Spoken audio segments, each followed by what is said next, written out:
మరో breaking news చూస్తున్నాం. సార్వత్రిక ఎన్నికల్లో ప్రచార ఘట్టం ముగింపు దశకు చేరింది. మరికొద్ది గంటల్లో ఎన్నికల ప్రచార గడువు ముగియబోతోంది. దాంతో అన్ని పార్టీల అధినేతలు స్పీడ్ను పెంచి వీలైనన్ని ఎక్కువ నియోజకవర్గాల్లో తిరిగేస్తున్నారు. ఎక్కడికక్కడ సభలు నిర్వహిస్తూ ప్రత్యర్థులపై విరుచుకుపడుతున్నారు. ఈ క్రమంలోనే తెలంగాణలో ఫైనల్ టచ్ ఇచ్చేందుకు పార్టీలన్నీ కూడా బిజీ అయిపోయాయి.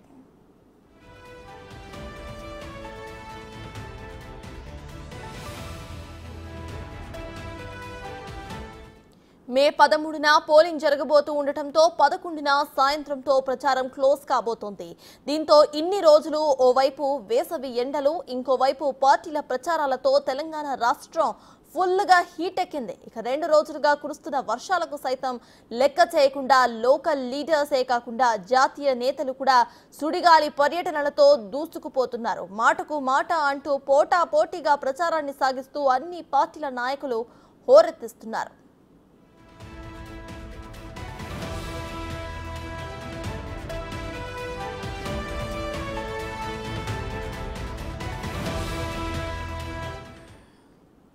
గత 10 ఏళ్లలో తెలంగాణ రాష్ట్రానికి కేంద్రం లక్షల కోట్లు ఇచ్చిందని, ఆ నిధులన్నీ కూడా అవినీతి ఏటీఎంలోకి వెళ్లాయని ప్రధాని మోదీ విమర్శించారు. ఎన్నికల ప్రచారంలో భాగంగా నారాయణపేటలో నిర్వహించిన బహిరంగ సభలో మోదీ ప్రసంగించారు. గతంలో బీఆర్ఎస్, ఇప్పుడు కాంగ్రెస్ ప్రజలను దోచుకుంటున్నాయని అన్నారు పీఎం.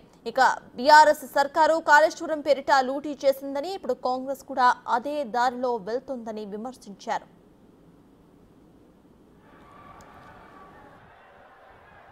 हमने तेलंगाना के लिए लाखों करोड़ रुपए भेजे, लेकिन ये पैसे कहां गया?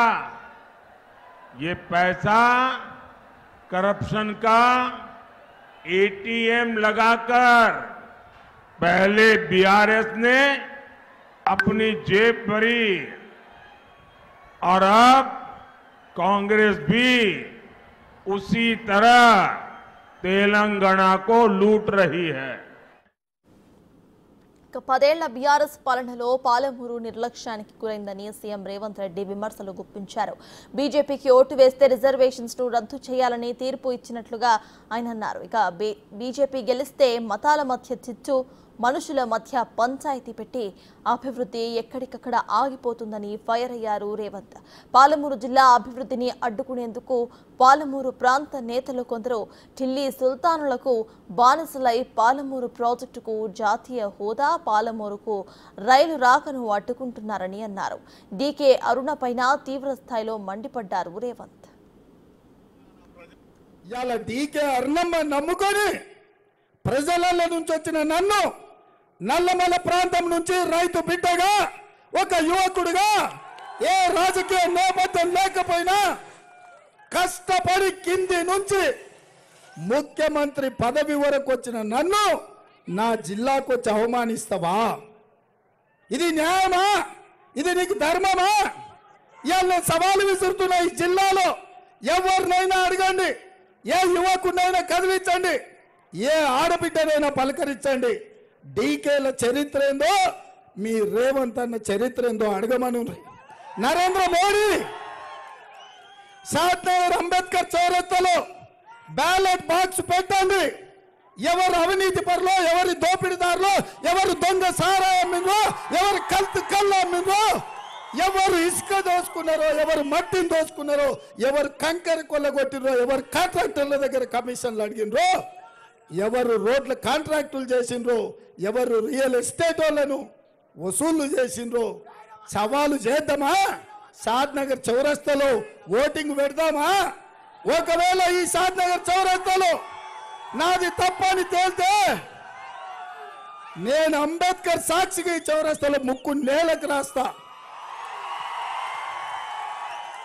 ఒకవేళ డీకే కుటుంబమే, కేడీ కుటుంబమని దొంగలు దోపిడీదారులు అంటే 4 కోట్ల తెలంగాణ ప్రజలకు మీరు క్షమాపణ చెప్పాలి. నరేంద్ర మోడీ గారు, మీరేదో ఆశామాష అనుకుంటున్నారు, అల్కగా ఏదైనా అనొచ్చు అనుకుంటున్నారు. ఇది మీ గౌరవానికి మంచిది కాదు, మీ హోదాకి గౌరవం తెచ్చిపెట్టదు. మీరు ఈ దేశ ప్రధానమంత్రి, మీరు మాట్లాడేటప్పుడు, మీరు ఆరోపణ చేసేటప్పుడు చూడండి, ఎవరు ఎక్కడి నుంచి వచ్చిందో, ఎవరి చరిత్ర ఏందో కనుక్కోండి.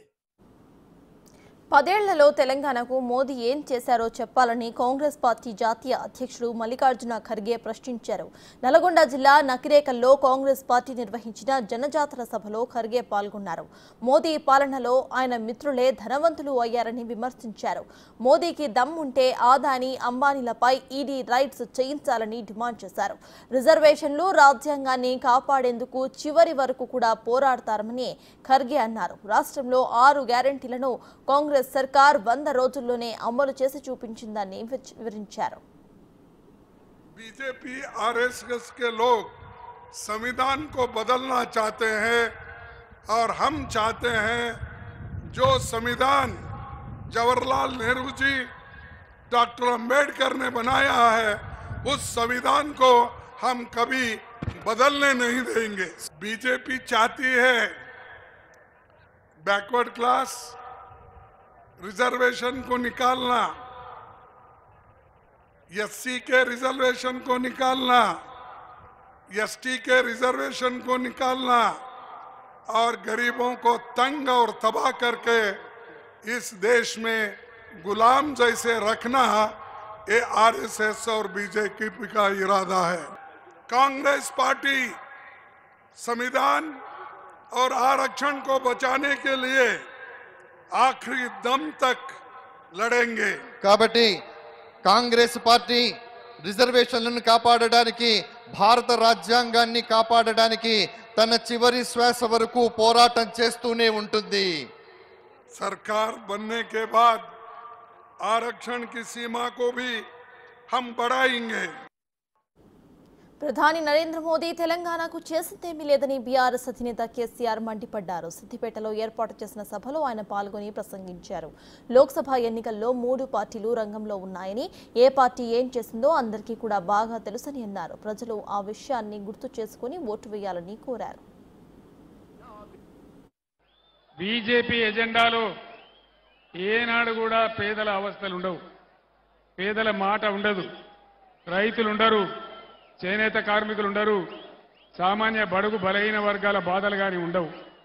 అది ఎంతసేపు పెట్టుబడిదారుల పార్టీ, కార్పొరేట్ల పార్టీ తప్ప సామాన్య జనుల పార్టీ బీజేపీ కానే కాదు అని చెప్పి నేను మనవి చేస్తా ఉన్నా.